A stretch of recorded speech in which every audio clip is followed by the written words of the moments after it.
श्री गणेशाय नमः। वाणी की देवी माँ सरस्वती की कृपा से आज ये वीडियो मैं आप सभी के समक्ष प्रस्तुत करने जा रही हूँ। इस वीडियो के माध्यम से हम माता शैलपुत्री की कथा के बारे में जानेंगे।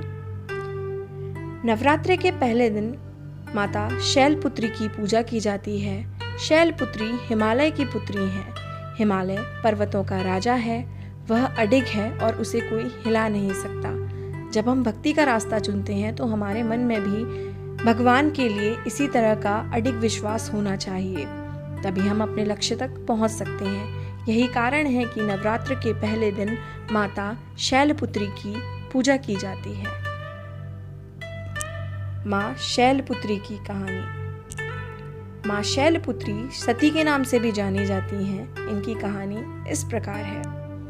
एक बार प्रजापति दक्ष ने यज्ञ करवाने का फैसला किया। इसके लिए उन्होंने सभी देवी देवताओं को निमंत्रण भेज दिया, लेकिन भगवान शिव को नहीं। देवी सती भली भांति जानती थीं कि उनके पास निमंत्रण आएगा, लेकिन ऐसा नहीं हुआ। वो उस यज्ञ में जाने के लिए बेचैन थीं, लेकिन भगवान शिव ने मना कर दिया। उन्होंने कहा कि यज्ञ में जाने के लिए उनके पास कोई भी निमंत्रण नहीं आया है और इसलिए वहां जाना उचित नहीं है। सती नहीं मानी और बार बार यज्ञ में जाने का आग्रह करती रही। सती के ना मानने की वजह से शिव को उनकी बात माननी पड़ी और भगवान शिव ने उन्हें अनुमति दे दी। सती जब अपने पिता प्रजापति दक्ष के यहाँ पहुंची तो कोई भी उनसे आदर और प्रेम से बातचीत नहीं कर रहा था। सारे लोग मुंह फेरे हुए हैं और सिर्फ उनकी माता ने ही उन्हें स्नेह से गले लगाया।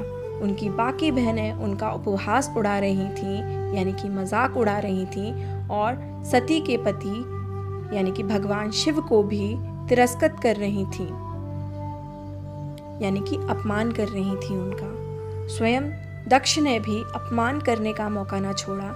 ऐसा व्यवहार देख सती दुखी हो गई और अपने पति का अपमान उनसे सहन न हुआ और फिर अगले ही पल उन्होंने वो कदम उठाया जिसकी कल्पना स्वयं दक्ष ने भी नहीं की। सती ने उसी यज्ञ की अग्नि में खुद को स्वाहा कर अपने प्राण त्याग दिए। भगवान शिव को जैसे ही इसके बारे में पता चला तो वो दुखी हो गए। दुख और गुस्से की ज्वाला में जलते हुए शिव ने उस यज्ञ को ध्वस्त कर दिया। इसी सती ने फिर हिमालय के यहाँ जन्म लिया और वहाँ जन्म लेने की वजह से इनका नाम शैलपुत्री पड़ा। शैलपुत्री का नाम पार्वती भी है। इनका विवाह भी भगवान शिव से हुआ। माँ शैलपुत्री का वास काशी नगरी वाराणसी में माना जाता है।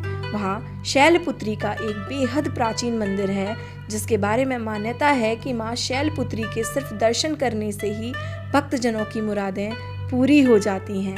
कहा तो यह भी जाता है कि नवरात्रि के पहले दिन यानी प्रतिपदा को जो भी भक्त माँ शैलपुत्री के दर्शन करता है उसके वैवाहिक जीवन के सभी कष्ट दूर हो जाते हैं। चूँकि माँ शैलपुत्री का वाहन वृषभ यानी कि बैल है, इसलिए इन्हें वृषारूढ़ा भी कहा जाता है। इनके बाएं हाथ में कमल और दाएं हाथ में त्रिशूल रहता है।